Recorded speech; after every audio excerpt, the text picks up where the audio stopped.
కొన్ని ఆత్మీయ విషయాలు ఏమంటే ఒక దేవుని బిడ్డ ఉండవలసిన ఆలోచనలు ఏంటనేది కొన్ని నాకు గ్రహింపుకు వచ్చినవి.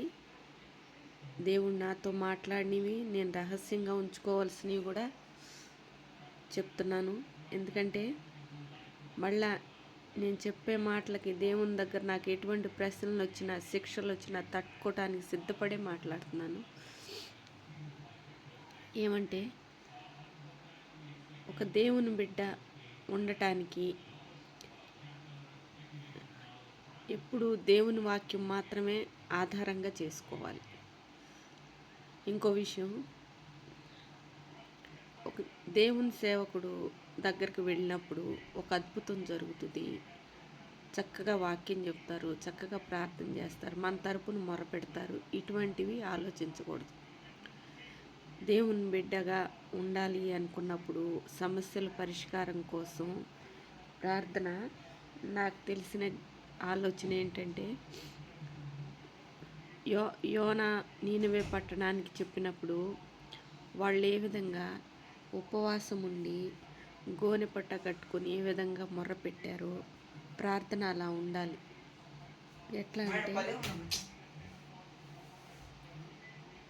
ఎలా అంటే ఒక సమస్య ఉన్నప్పుడు, సమస్య అంటే ఏది సమస్య కాదు, కానీ మనసులో ఏదో ఒక ఆలోచన బలంగా ఆలోచింపచేస్తుంది. అదే సమస్యగా ఆలోచిస్తారు. ఒకే ఆలోచన పదే పదే వస్తే అది సమస్యగా మారుతుంది. దాన్ని మరలా జ్ఞాపకానికి రానియకూడదు. ఎందుకంటే యేసయ్య నా పక్షమున పోరాడతాడు అనే ఆలోచన ఒక్కటే స్థిరంగా పెట్టుకోవాలి. అప్పుడు ఒక ఆలోచన అట్లా బలంగా ఇంట్లో ఏదన్నా పనిచేస్తున్నప్పుడు దాని విడుదల కోసం కుటుంబం అంతా ఉపవాసం ఉండి కన్నీటితో ప్రార్థించుకోగలగాలి. అట్లా కుటుంబం అయిపోతే ఇంకా వీలు పడితే ఆ వీధిలో ఆ రోడ్లో ఉన్న వాళ్ళందరూ అట్లాగే ఒకే సమయానికి ప్రార్థించుకోగలగాలి. ప్రార్థన బలం కోసం ఒక్క ఆత్మ మొరపెట్టడం కాదు, కానీ ఎక్కువ ఆత్మలు మొరపెడితే ఆ సమస్యకు పరిష్కారం తొందరగా దొరుకుతుంది.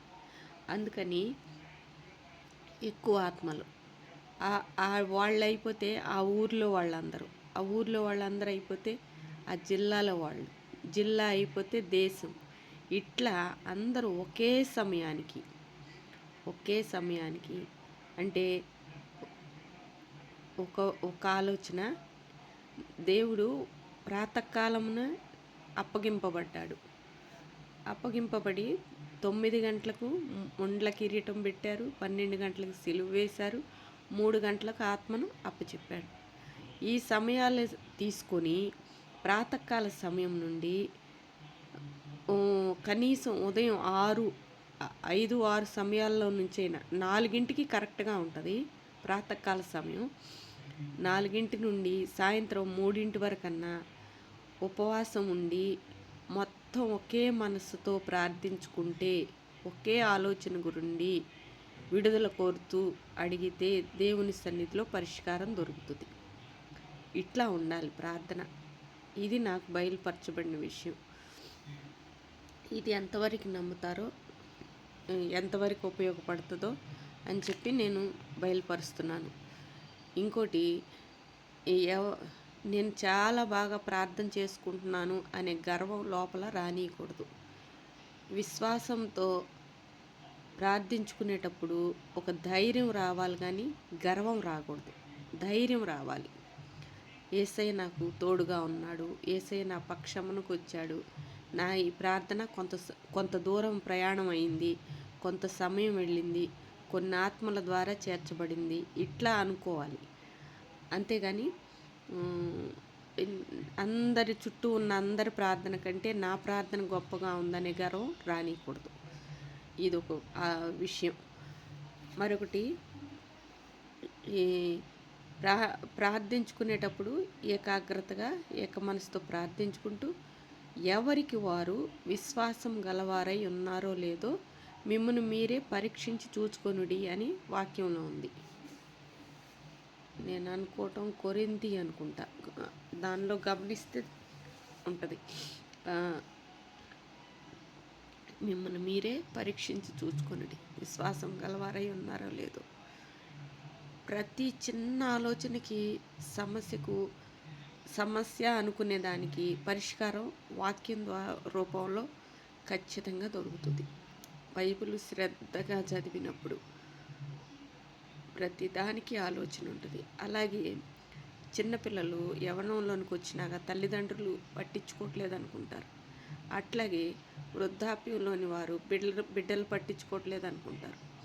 ఈ మధ్యస్థితిలోని వాళ్ళు అటు తల్లిదండ్రుల్ని ఇటు పిల్లల్ని బ్యాలెన్స్గా చూసుకోగలగాలి. అయితే ఈ ప్రార్థనా జీవితం, విశ్వాస జీవితం తెలిసిన వాళ్ళు ఎవరికి వారు దేవుని సన్నిధిలో ప్రార్థించుకునేటప్పుడు తన చుట్టూ ఉన్న వారి ద్వారా సహాయం అందుతుంది. ఏ మేలు కొదువయ్యి ఉండదు. అయితే ఎప్పుడు బిడ్డలు చూడట్లేదు అనే విమర్శనాత్మకమైన దృష్టితో చూసేటప్పుడు వాళ్ళు చేసే మంచి కానీ వారు చూసే విధానం కానీ ఏవి గ్రహింపుకి ఉండవు. ఎన్ని విధాలుగా చూసినా, ఎంత శ్రమ పడినా బిడ్డల కోసం కానీ తల్లిదండ్రుల కోసం కానీ ఎన్ని నిందలు, అవమానాలు, శ్రమలు కోర్చుకున్నా కూడా వారి దృష్టిలో స్థానం అనేది దొరకదు. ఎప్పుడంటే దేవుని బిడ్డగా లేనప్పుడు, వారు మనసుని దేవుని సన్నిధిలో నిలకడగా ఉంచుకోలేనప్పుడు, ఎవ్వరు వాళ్ళ కంటికి వారిలోని బలహీనతే అట్లా నిద్ర లేపుతూ ఉంటుంది. ఆలోచనలు, వారిలో శరీర బలహీనత, మనసులో బలహీనత అవి ఏర్పడినప్పుడు ఎవరు నన్ను పట్టించుకోవట్లేదు అని ఒంటరితనం ఆలోచనలు వస్తూ ఉంటాయి. ఎవరు ఎంత చూసినా, ఎంత గ్రహింపుతో ఉన్నా కూడా నిర్లక్ష్యంగా ఉంటున్నారనే ఆలోచన ఉంటుంది. అదేవిధంగా చుట్టూ ఉన్న సహాయాలను కూడా పొందుకోలేని స్థితిలో ఉంటారు. చుట్టూ ఉన్న వారితో విరోధంగా ఉంటూ, ఎవరితో స్నేహం లేకుండా ఉంటూ, పిల్లలే వచ్చి చూడాలని తల్లిదండ్రులు అనుకోవటం, తల్లిదండ్రులే పట్టించుకోవాలని పిల్లలు అనుకోవటం, ఇట్లాంటి ఆలోచనలతో ఏమవుతుందంటే ఎవరికి వారు కాపాడుకోలేరు. మాట్లాడే విధానం, చూసే విధానం అన్నీ దేవునికి అనుకూలంగా, దేవుని బిడ్డలుగా నిలుపుకోగలిగినప్పుడే అందరి నుండి సహాయం సకాలంలో అందుతుంది. అది ప్రతి ఒక్కరూ నేను గొప్ప తల్లిని, తండ్రిని అవ్వాలని, లేకపోతే గొప్ప బిడ్డను అవ్వాలని ప్రయత్నం కాదు. దేవుని బిడ్డగా ఉన్నానా, ఇది మాత్రమే ఆలోచించుకోవాలి. ఎవరికి వారు ఉండలేకపోతే సరి చేసుకోవాలి. అది ఎవరైనా అంతే, మాట్లాడుతున్న నేనైనా అంతే. కాబట్టి ఈ విషయాలన్నీ గ్రహింపుకు తెచ్చుకోవాలి. ఇంకా ఎన్నో విషయాలు, ఆత్మీయమైన విషయాలు నాకు బయలుపరచబడతా ఉన్నాయి. కొన్ని చెప్పగలుగుతున్నాను. మరలా దేవుని బిడ్డగా ఉండాలి అంటే ఈ ఆహారం, మాంసం తినే స్థితి నుండి విడిచి, ఒక ప్రాణిని తినే స్థితి నుండి విడిచిపెట్టబడి పాలు త్రాగే పదార్థాలు తీసుకునే ఆ పరిస్థితికి వెళ్ళగలగాలి. ఓన్లీ పాలు తాగటం, ద్రవ పదార్థాలు గుటక వేయగలిగిన స్థితికి మాత్రమే చేరుకోగలగాలి.